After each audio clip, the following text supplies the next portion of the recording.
Being a fan of samurai cinema, I discovered a line of action figures from a manufacturer known as Alfrex. They released what I thought at the time was 1/6 scale action figures. My first 1/6 scale action figure was Yurika Gargarin from a line known as The Joint. Fast forward a few years later, in the hunt for Alfrex figures, I discovered Echo-based toys, where I bought my first 1/6 scale figures to Kit Bash.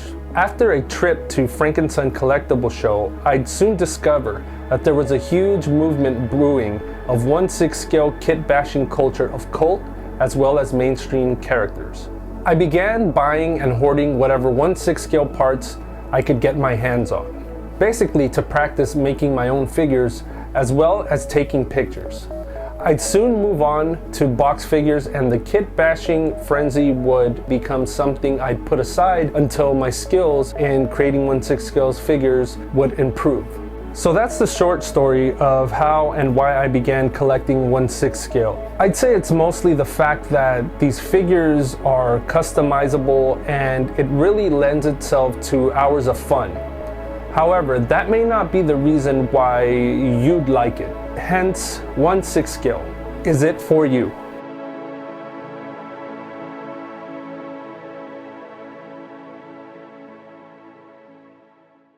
One 1/6 scale can be a fairly expensive hobby, especially when you begin to get into Hot Toys and Sideshow collectibles. The beauty about this hobby is that there's many alternatives out there. Military figures are the most common and perhaps the cheapest to obtain. There's G.I. Joe, Dragon, BBI. Accessories range from toyish to pretty decent quality. For the most part, the bodies from these lines have really good articulation and look very well clothed. But if you are looking to have a shirtless figure or exposed limbs, these bodies leave much to be desired.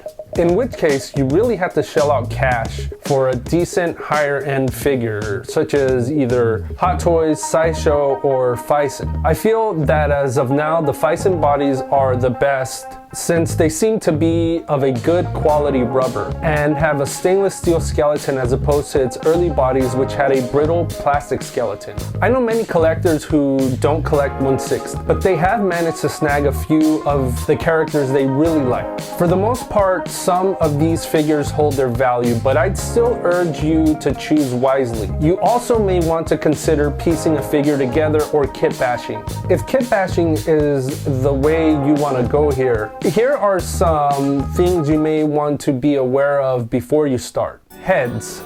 You may want to start with the head sculpt, as those can be deal breakers. They will cost you anywhere from $5 to $40. The cheaper the head, the less realistic and detailed it may be. If you're looking to commission a really good sculptor, be prepared to shell out anywhere from $500 and up, although I have heard of some guys out there doing them for less.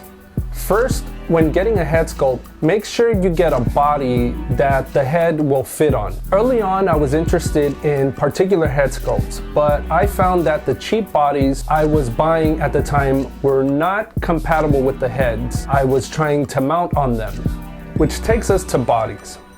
There are actually several options here, and it really depends on how much realism and articulation you are going for. The more expensive ones are Hot Toys, ACI, Caustic Plastic, and Phison. There are significantly cheaper knockoff alternatives to these bodies, but I'd encourage you to purchase those at your own risk, especially those with soft rubber parts, as the rubber begins to dry and crumble. Yet even Hot Toys bodies have not withstood the test of time, as you can see in these examples here. Also, feet and hands are something to take note of. If you're buying hands and feet separately, you're going to want to make sure they are compatible with the body you buy, if they don't already come included. Accessories and clothes.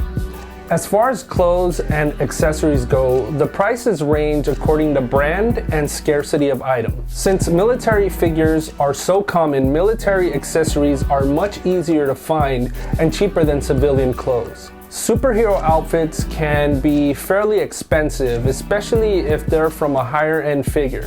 But I have seen people make some pretty amazing kit bashes using Barbie accessories.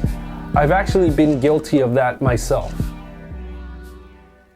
If you're looking for box figures, most would argue that Hot Toys is the way to go, and I partially agree. However, Hot Toys as of recently has had their hands full with Marvel, DC, Disney, and Star Wars franchises, and other figures from other properties have become few and far between. However, Sideshow Collectibles has evolved significantly over the past few decades with its offerings as well as quality. For those of you whose hunger yearns for something outside of the mainstream offerings, you may find Sideshow's recent releases of figures based on cult classics such as Big Trouble in Little China, collaborations with Mondo for Masters of the Universe, TB League, Enerbay, HBO, and 3-0, among others, right up your alley. In some instances, collectors of one sticks are starting to feel a little slighted as the price for figures goes up, while what you get with the figure goes down, meaning little to no accessories. If you're the person who likes tons of accessories, you may want to research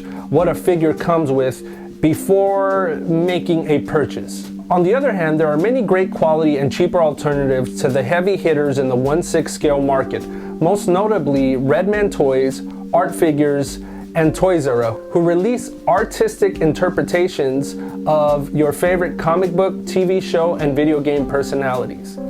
Many of these figures are readily available online. As you can see, I love 1/6 scale action figures. Unfortunately, space is an issue, and I will eventually have to start selling the figures I no longer want or the ones that no longer interest me, or maybe have to put some away and create some kind of rotation system as I make or buy other figures.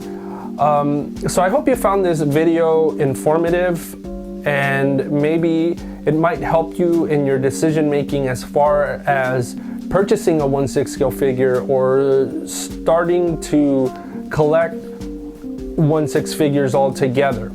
So once again, this was Roger Daniel Alcocer for the Magnificent World of Toys, and may those who play never gray. See you soon.